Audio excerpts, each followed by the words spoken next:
السلام علیکم۔ میں نے کتنی دفعہ آپ لوگوں سے کہا تھا کہ انشاءاللہ آپ دیکھتے رہیے کہ یہ پی ڈی ایم جو 11 جماعتی اپوزیشن کا خود ساختہ ایک محاذ بنا ہوا ہے، اس کا اختلافات اس کے آپ کے کل کر آپ کے سامنے آئیں گے، اور یہ جلد از جلد شکست رخ کے مناظر پیش کر رہے ہوں گے۔ اور آج آپ لوگوں نے دیکھ لیا ان کا جو اجلاس ہوا، ان کے اختلافات کل کر سامنے آ گئے، اور وہ کس طرح کہ مریم نواز اور نواز شریف کا جو بیانیہ ہے وہ تو یہ ہے کہ بس فوج پر اٹیک کرو، اور پھر جو ان کی چیفز ہے، آئی ایس آئی چیف ہے، آرمی چیف ہے، ان کا نام لے کر ان کی طرف یعنی تحفوں کا رخ کیا جائے، اور وہ کس وجہ سے خاموش ہے ہمیں یہ بات سمجھ نہیں آ رہی، لیکن یہ ان کا ایک زبردست طریقہ انہوں نے اختیار کیا تھا تاکہ ہم مظلوم بنیں۔ لیکن وہ طریقہ اس نے بلاول کو منت سماجت کی کہ آپ اس بیانیے میں میرے ساتھ شریک ہو، تو اس نے تو انکار کر دیا۔ اس کے آگے چل کر میں آپ کو بتاتا ہوں کہ کیوں انکار کیا اس نے۔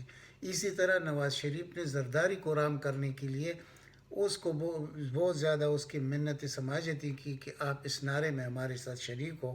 اب مسئلہ کیا ہے؟ مسئلہ یہ ہے کہ زرداری اتنا ناسمجھ انسان نہیں ہے جتنا یہ بڑے دماغ والا، یہ پتہ نہیں کیا چیز ہے نواز شریف، انسانیت یا عقل اس کے قریب سے بھی نہیں گزری ہے۔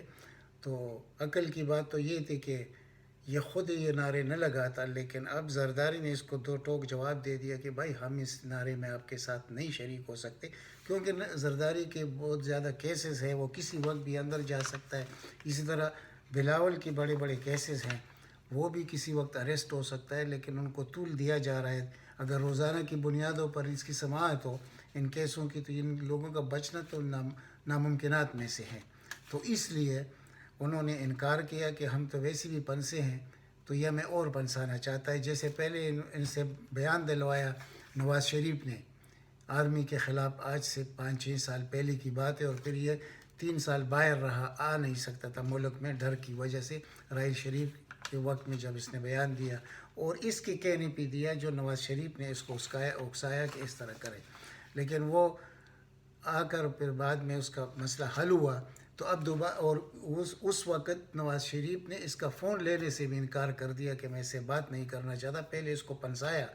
تو اب زرداری کو تو یہ بات بہت اچھی طرح یاد تھی کہ انہوں نے جو کچھ کیا تھا، تو اب وہی کام اس نے زرداری نے اس کے ساتھ کیا کہ اس کے منہ سے نکلوایا جو کچھ نکلوانا چاہتا تھا، اور یہ اس کو خود پنسا دیا۔ پاکستان کی سیاست میں اس خاندان کا کوئی نام و نشان نہیں ہوگا، آپ دیکھتے رہیے انشاءاللہ آگے چند مہینوں میں آپ کو سب کچھ سامنے نظر آئے گا۔ اور جب میں بار بار کہتا ہوں کہ سینیٹری انتخابات کے بعد آپ کو پاکستان مختلف نظر آئے گا، عمران خان مختلف نظر آئے گا، اور مضبوط سے مضبوط حکومت ہوگی، تو وہ میں کسی خاص وجہ سے کہتا ہوں۔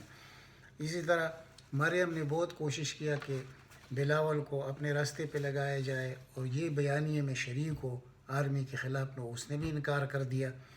یہ دیکھیں، یہ دریا کے دو کنارے ہیں، یہ آپس میں کبھی مل نہیں سکتے، ان کے دل اندر سے ایک دوسرے کے لیے بھرے ہوئے ہیں، تو ایسے لوگ کیسے کامیاب ہو سکتے ہیں؟ اور پھر یہ ایک عجیب سی بات ہے کہ ان میں کون لوگ بیٹھے ہوئے ہیں۔ ان کا ابتدا سے عوام کے ساتھ دھوکہ ہے، ابتدا سے ان میں سے کوئی بھی دودھ کا دھلا ہوا کوئی بھی نہیں ہے۔ یہ جو کہتے ہیں نا پیپل پارٹی والے کہ ہماری یہ ہے ایک تاریخ ہے جمہوریت کی، جمہوریت کی تاریخ کیا ہے؟ جب آپ ذوالفقار علی بھٹو کو لے لیں تو وہ کنونشن لیگ کا سیکرٹری جنرل تھا، یعنی ایوب خان کے پارٹی کا سیکرٹری جنرل تھا، اور پھر بعد میں انقلابی بنا۔ یہ سب آپ کے سامنے ہیں۔ اور یہ جو ادھر ابھی وہ گجرانوالہ کا وہ بنا ہوا ہے خود ساختہ شہر خرم دستگیر، اس کا والد کون تھا؟ غلام دستگیر۔ وہ شخص تھا جو مشرف کے ساتھ تھا، پھر اس کا بیٹا کس کے ساتھ ہوا، اور جب یہ اس زمانے میں ایوب خان کا الیکشن ہو رہا تھا فاطمہ جناح کے ساتھ، تو اس نے کیا کیا تھا میں نے پچھلی ویڈیو میں آپ کو بتایا تھا۔ یہ ان لوگوں کا کردار ہے۔ اب ان کا کردار اور ان کا بیانیہ یہ آپس میں دو متضاد چیزیں ہیں، یہ چل نہیں سکتے، اسی لیے ان کی کامیابی میں کوئی بھی نہیں دیکھ رہا مستقبل میں۔ اور عوام اب اس چیز کو سمجھ چکے ہیں کہ ان کا انجام کیا ہوگا۔ یہ صرف اتنا ہے کہ اس وقت سندھ میں ان کی حکومت ہے، 18ویں ترمیم کے تحت ان کو جو مزے حاصل ہے یہ اس کو ضائع کرنا نہیں چاہتے، ورنہ یہ اگر حقیقت میں اپوزیشن بنتے تو یہ استعفائی بھی دے دیتے اور مسلم لیگ بھی دے دیتے، تو پھر کچھ بات بنتی، تو یہ تو ہو نہیں سکتا۔ اسی طرح مولانا ابتدا سے یہ کہتا ہے کہ اسمبلیوں سے استعفیٰ دو، تو یہ تو نہیں مانتے۔ اصل پی ڈی ایم میں ہے کون؟ یہ 3 پارٹیاں ہیں، یعنی 2 بڑے پارٹی اور مولوی فضل الرحمان کی پارٹی چھوٹی سی، تو یہ تینوں پارٹیاں، تینوں کا آپس میں اپنے اپنے مفادات ہیں، کوئی جمہوریت نہیں ہے، کوئی پاکستانیت نہیں ہے، تو اسی لیے ان کا کامیاب ہونا یہ کبھی ہو نہیں سکتا۔ اور جتنا بھی یہ ڈرانے، اب دیکھیں یہ اس وقت یہ کہتے تھے کہ لاک ڈاؤن کریں اور مکمل لاک ڈاؤن پاکستان میں کرے کرونا کی وجہ سے۔ اس وقت ان کا مقصد کیا تھا؟ تاکہ ملک بدحالی کی طرف جائے اور لوگ معیشت تباہ ہو، عوام سڑکوں پر ہو اور پاکستان کمزور ہو۔ اس وقت ان کا نعرہ تھا کہ مکمل لاک ڈاؤن کرے 5-6 مہینے تک۔ اب اتنا غریب ملک اس چیز کو کیسے افورڈ کر سکتا تھا؟ وہ تو بہت زبردست دانشمندی سے کام لیا گیا، سمارٹ لاک ڈاؤن ہوا، اور دنیا نے اس کی مثالیں دی پاکستان کے کرونا کے مسئلے پر۔ اب یہ لوگ کیا کہتے ہیں کہ جب ان کو کہا گیا کہ بھائی اس وقت ابتدا جو پہلا ویو تھا اس سے بہت بڑے خطرات ہیں، تو یہ جلد سے جلوس یہ روکنا پڑیں گے، تو انہوں نے کیا کیا؟ کہتے ہیں کہ پاکستان میں کرونا ہے ہی نہیں، یعنی کہ وہ ان کی جو لیڈران ہیں وہ بدبودار شاہ سخت و رانا ثناء اللہ، اس کا کیا بیان ہے، یہ جو خود ساختہ پروفیسر بنا ہوا ہے احسن اقبال، آثار فاطمہ کا لڑکا، جو یعنی کہاں سے یہ لوگ آئے، ضیاء الحق کے گملے سے نکل کے آئے اور یہ لوگوں کو جمہوریت سکھائیں گے، اور یہ جو خود ساختہ بنا ہوا ہے اس نے جو کیا بیان دیا ہے کرونا کے مسئلے پر۔ لیکن ان کا انجام کیا ہوگا آپ جلد دیکھ لیں گے انشاءاللہ۔ ان میں سے کوئی بچنے والا نہیں ہے۔ انہوں نے اس ملک کے ساتھ جو زیادتی کی ہے، ایک ایسا شخص وزیر اعظم بنائے کہ ان سے حساب لیا جائے گا۔ یہ ایک اور بات ہے کہ اتنی دیر کیوں ہو رہی ہے، وہ بہت اندرون میں بہت زیادہ چیزیں ہیں، لیکن آخر کار ہوگا، ان کے ساتھ احتساب ہوگا۔ یہ آپ یاد رکھیں انشاءاللہ کہ یہ مرحلہ آپ خود دیکھیں گے انشاءاللہ۔ سب کی عمر اللہ دراز کرے، آپ کو یہ سب کچھ ہوتا ہوا نظر آئے گا مکمل طریقے سے۔ پھر ان لوگوں کا یہ تو اشخاص کی پارٹیاں ہوتی ہیں اور انہوں نے لوگوں کو یرغمال بنایا ہوا ہوتا ہے۔ اب ان کی یہ جو فراڈ نکلتے ہیں پارٹی فنڈ میں، وہ آپ دیکھ لیں وہ کیا ہے۔ اس طرح کسی ملک میں دنیا میں کہیں ہوا ہے؟ اور پھر لوگ انہی کی جلسوں میں جا کے شراکت کریں۔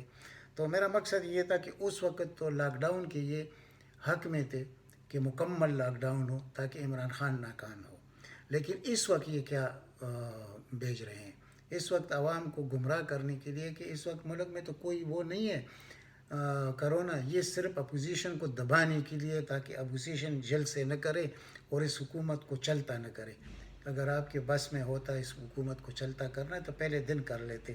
یہ آپ نہ کبھی کریں گے اور نہ کبھی کر سکیں گے، اور نہ آپ کی اتنی طاقت ہے۔ عوام بھی آپ کو پہچان چکے ہیں، یعنی ان میں اگر کوئی عالم بھی ہے اور شامل ہے اس وقت، وہ ان لوگوں کے ساتھ بیٹھتا ہے، یعنی نواز شریف اور زرداری کے ساتھ اور مریم اور بلاول کے ساتھ جو بیٹھتے ہیں، یہ کون لوگ ہیں؟ ان کے متعلق تو حدیث موجود ہے کہ یہ اس وقت کے علماء سو ہیں، یعنی یہ کبھی بھی حق کی بات نہیں کریں گے، یہ علماء حق نہیں ہے۔